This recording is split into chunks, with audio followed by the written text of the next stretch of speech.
About a year before ChatGPT was involuntarily foisted upon us, the writer Ted Chiang was asked about whether or not AI could achieve some form of consciousness. This was still a novel, popular question and reflected the quaintly dominant thinking about AI in this ambitiously general sense, not the narrower LLM sense. It's more like, are machines able to become humans? And so Chang cast a sharply skeptical tone, suggesting that this would never be possible. I generally agree, but he took this opportunity to take a big step back and he asked the big Oppenheimer question whether we should. His hangup was about something fundamental, about what makes us human. It's suffering. He said suffering precedes moral agency in the developmental ladder. Dogs and babies, for example, are not moral agents. Babies can become moral agents, but our behavior towards them is generally pretty ethical for that reason. Conversely, he said, the process of making general intelligence systems would require us to engage in an act of unbelievable cruelty. In the process of developing machines that are conscious moral agents, he said, we will inevitably be creating billions of entities that are capable of suffering. As we spend more and more of our lives in front of chatbots, Chang's question took on a renewed resonance for me. What do we owe to what we command? That question reemerged for me, at least, earlier this month at a lecture performance of artist Maya Mann's Star Quest at Ellie Dance Project. It was co-presented by Bitform's Gallery, Soot Gallery, and the Future Humans program at the Berggruen Institute. I'd parked directly across the street from a strip club, very fitting for the work I was going to see, directly adjacent to the venue, and walked into a voluminous space lit simply with bleachers and rows of chairs and a large projector throwing the performance against the back wall. After an introduction from curator Alice Scope, also a former dancer, Mann entered and the performance began. She lectured through her process of developing the work, interspersed with her own careful postures and flourishes. StarQuest grew out of a larger interest in finding ways to express the human body through computers, and Mann's entry point to the work was autobiographical. She grew up in Mechanicsburg, Pennsylvania, not that far from me, honestly, and also trained as a competitive dancer from age 3, which is very much not like me. But her grandmother was also an AI researcher, and her uncle works at the intersection of robotics and art.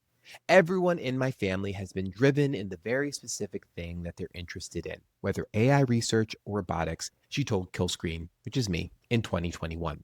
The body as data, in other words, has been the family business. One big through line of Maya Mann's work has been capturing the ineffable qualities of human movement through kinetic digital systems. She's worked with choreographers Bill T. Jones and Heidi Latsky and donned a mocap suit for Joji's 777 music video. Dance Moms, the Lifetime reality series that first aired in 2011 and sits somewhere between satire and sadism, opened a pathway to revisit a show from her childhood but through new eyes. She grew up like the girls on Dance Moms, for her in Pennsylvania, but spending nearly every night at the studio watching herself grow up in floor-to-ceiling mirrors. Returning to the show as an adult, she became interested in how competition dance functions as a training system. As she grew older, she found the platforms like TikTok and Instagram prized the behaviors she had so honed during her childhood. This is not a coincidence. Mann's dance lineage runs through TikTok's biggest early stars, Charli D'Amelio and Addison Rae, both of whom were competition dancers. The work that gives this argument form consists of 111 8-second clips, each generated using Google's Veo model, that run from a custom web application that Mann built herself. The app never plays the same clips twice in the same order twice, so the piece has no fixed duration. It loops and reshuffles indefinitely, mirroring the algorithmic logic of the platforms it examines. And contrary to any perception of AI video as turnkey production, the process was painstaking. Mann manually captured hundreds of screenshots per episode of Dance Moms to identify shots she wanted to restage. Working with technologist Tina Tarigian, she built a custom shot list management application system to organize them. Then she translated each reference image into a written prompt. The AI model never saw the screenshots directly and generated somewhere between 10 and 100 clips per prompt before settling on a final take. It's a lot of work. She describes the process as addictive, like gambling. What started as an attempt at self-representation kind of shifted during production. Maya Man tried repeatedly to prompt a mixed race dancer to stand in for herself, but the model couldn't render the concept of mix consistently. I have felt this acutely as a two or more races box checker. Through that failure, she came to understand her actual role in the work, not dancer, but coach. It's the same dynamic she had been examining in Abby Lee Miller all along, and she suggests in the systems that run the internet itself. What if the next one is just a little bit better? It's hard to know when to stop.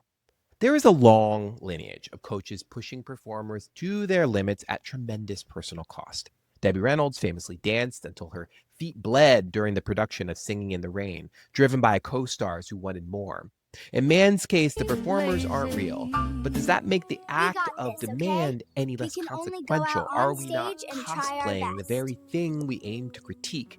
During the Q&A with Alice Scope, Mann was clear that she does not believe that AI, at least the AI that she was working with, is conscious in any meaningful way, which is a sentiment that I also share. But the process of creating StarQuest raises the question of whether the performance of a command by an artist or a chatbot end user reflects in some small way the same demanding absolutism it sets out to examine. As a game player, I'm now confronting even the distant possibility that the avatars I send hurtling over cliffs, diving for cover, or exploding outside an airlock might, in some small way, reflect an actual violence, if only a shade. You've probably spent some time looking at your digital avatar and thinking, who is that little person in there? If it's even a glimmer, what are our responsibilities to the things we create and put out in the world in agentic form? StarQuest doesn't answer that question, but it does hold up a floor length studio mirror and ask why we're so comfortable not asking it. You can watch StarQuest online. There's a link in the description. And of course, if you like more of these things, do your thing, subscribe. And we've got great articles on killscreen.com a couple times a week. Hope to see you there. Bye.